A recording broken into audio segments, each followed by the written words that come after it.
రామ చక్కని సీతకి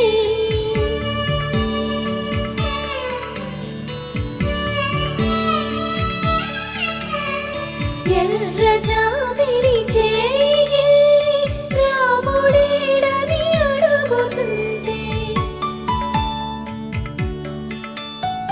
చూడలేదని పెదవి చెప్పే చెప్పలేమని కనులు చెప్పే నల్ల పూసై